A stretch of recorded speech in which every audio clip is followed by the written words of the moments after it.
اور زیاد بن ساسا نے، ان لوگوں نے بھی بہت زیادہ پرزور تقریریں کی اور لوگوں کو جنگ کی ترغیب دلائی۔ پھر اس کے بعد سب لشکرگاہ میں پہنچ گئے۔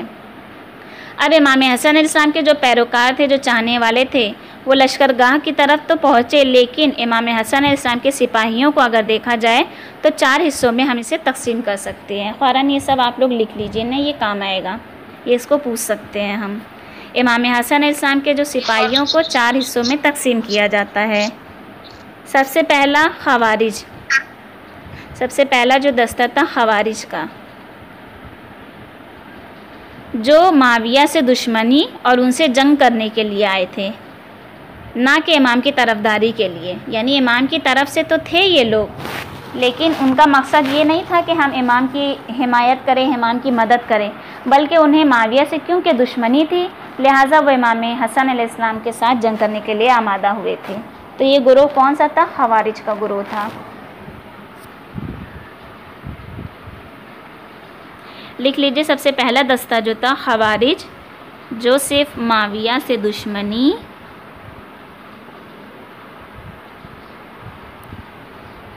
اور ان سے جنگ کی خاطر آئے تھے۔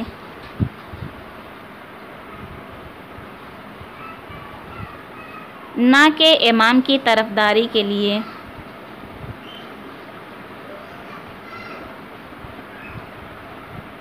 پہلا پوائنٹ لکھ لیا فاران؟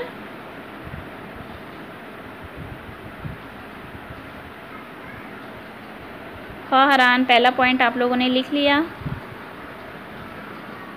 جی۔ اب دوسرا دستہ جو تھا حریص اور فائدے کی تلاش میں رہنے والے افراد، جو مادی فائدے جنگی مال غنیمت حاصل کرنے والے تھے۔ یعنی انہیں نہ معاویہ سے کچھ لینا دینا تھا، نہ امام حسن علیہ السلام سے کچھ لینا دینا تھا، وہ صرف اور صرف فائدے کے لیے، اپنے فائدے کے لیے آئے تھے۔ یعنی جب جنگ کریں گے تو انہیں مال غنیمت حاصل ہوگی، جس کی وجہ سے وہ لوگ امام حسن علیہ السلام کے ساتھ آئے اور انہوں نے جنگ کرنے کی حامی بھری تھی۔ تو دوسرا پوائنٹ کیا ہے؟ اس کو بھی لکھ لیجئے، حریص اور فائدے کی تلاش میں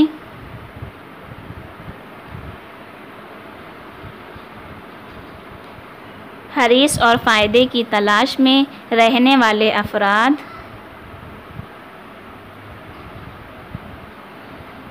جو مادی فائدے اور جنگی مال غنیمت حاصل کرنے والے تھے۔ حریص اور فائدے کی تلاش میں رہنے والے افراد، جو مادی فائدے اور جنگی مال غنیمت حاصل کرنے والے تھے۔ لکھ لیا فوراً دوسرا پوائنٹ بھی آپ لوگوں نے؟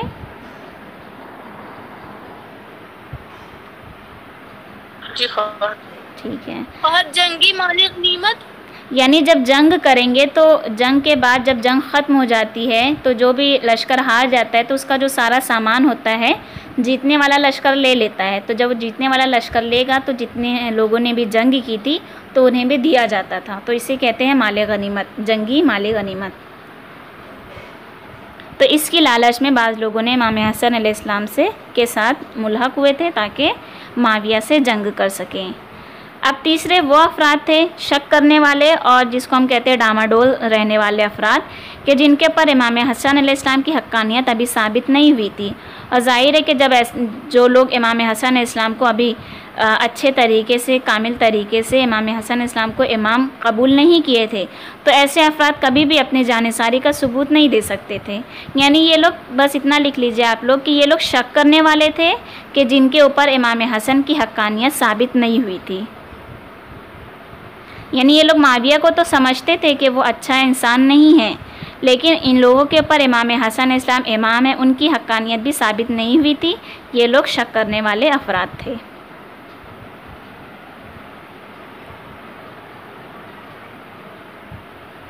شک کرنے والے ایسے افراد جن پر امام حسن کی حقانیت ثابت نہیں ہوئی تھی۔ اور چوتھے وہ لوگ تھے کہ جنہوں نے اپنے قبیلے کے سرداروں کی پیروی میں شرکت کی تھی۔